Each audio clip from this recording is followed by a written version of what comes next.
Hello everyone on Facebook and YouTube land.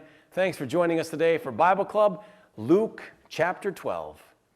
Meanwhile, when a crowd of many thousands had gathered so that they were trampling on one another, Jesus began to speak first to his disciples, saying, "Be on your guard against the yeast of the Pharisees, which is hypocrisy.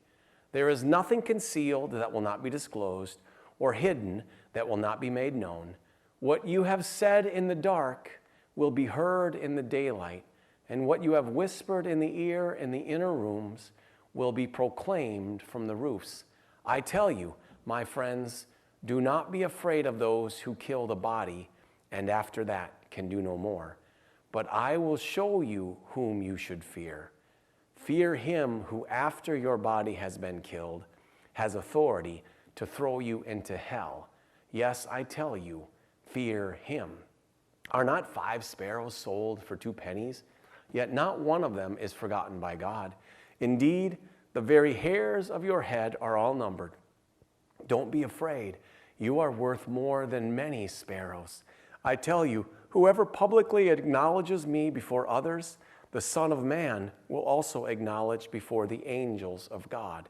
But whoever disowns me before others will be disowned before the angels of God.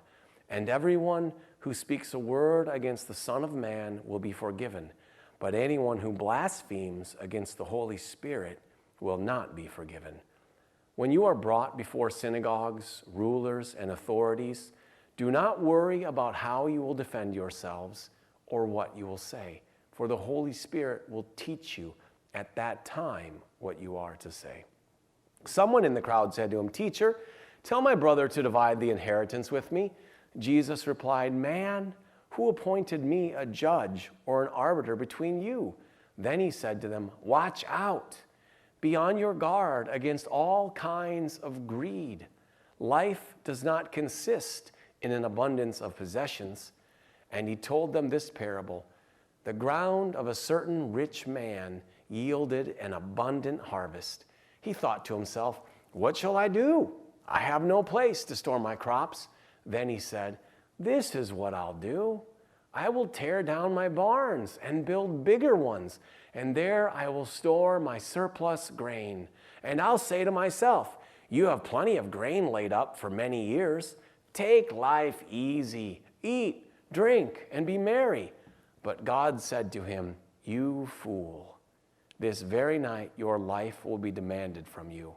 Then who will get what you have prepared for yourself?'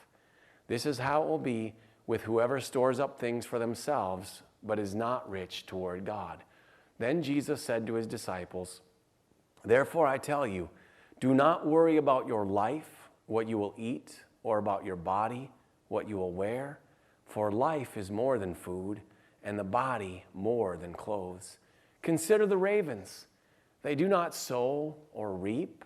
They have no storeroom or barn, yet God feeds them. And how much more valuable you are than birds. Who of you by worrying can add a single hour to your life? Since you cannot do this very little thing, why do you worry about the rest? Consider how the wildflowers grow. They do not labor or spin, yet I tell you, not even Solomon in all his splendor was dressed like one of these. If that is how God clothes the grass of the field, which is here today, and tomorrow was thrown into the fire, how much more will he clothe you, you of little faith? And do not set your heart on what you will eat or drink. Do not worry about it, for the pagan world runs after all such things, and your Father knows that you need them. But seek his kingdom, and these things will be given to you as well. Do not be afraid, little flock, for your Father has been pleased to give you the kingdom. Sell your possessions and give to the poor. Provide purses for yourselves that will not wear out, a treasure in heaven that will never fail, where no thief comes near and no moth destroys. For where your treasure is, there your heart will be also. Be dressed, ready for service, and keep your lamps burning. Like servants waiting for their master to return from a wedding banquet, so that when he comes and knocks, they can immediately open the door for him. It will be good for those servants whose master finds them watching when he comes. Truly, I tell you, he will dress himself to serve, will have them recline at the table, and will come and wait on them. It will be good for those servants whose master finds them ready, even if he comes in the middle of the night or toward daybreak. But understand this, if the owner of the house had known in what hour the thief was coming, he would not have let his house be broken into. You also must be ready, because the Son of Man will come at an hour when you do not expect him. Peter asked, Lord, are you telling this parable to us or to everyone? The Lord answered, who then is the faithful and wise manager whom the master puts in charge of his servants to give them their food allowance at the proper time? It will be good for that servant whom the master finds doing so when he returns.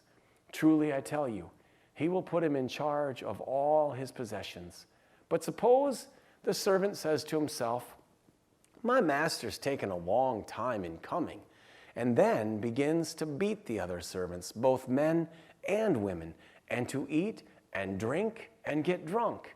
The master of that servant will come on a day when he does not expect him, and at an hour he is not aware of. He will cut him to pieces and assign him a place with the unbelievers. The servant who knows the master's will and does not get ready or does not do what the master wants will be beaten with many blows.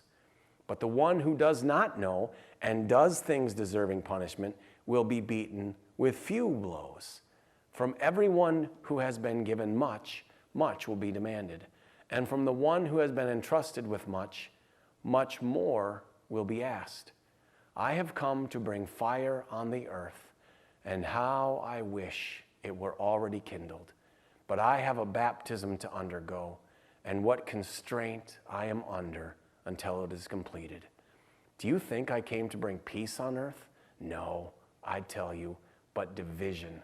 From now on, there will be 5 in one family, divided against each other, 3 against 2, and 2 against 3.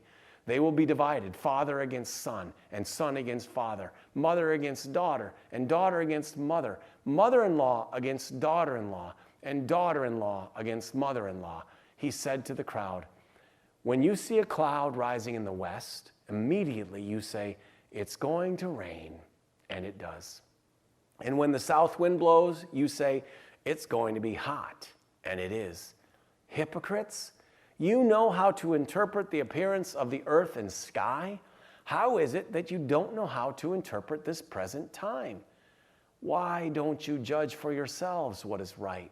As you are going with your adversary to the magistrate, try hard to be reconciled on the way, or your adversary may drag you off to the judge, and the judge turn you over to the officer, and the officer throw you into prison. I tell you, you will not get out until you have paid the last penny.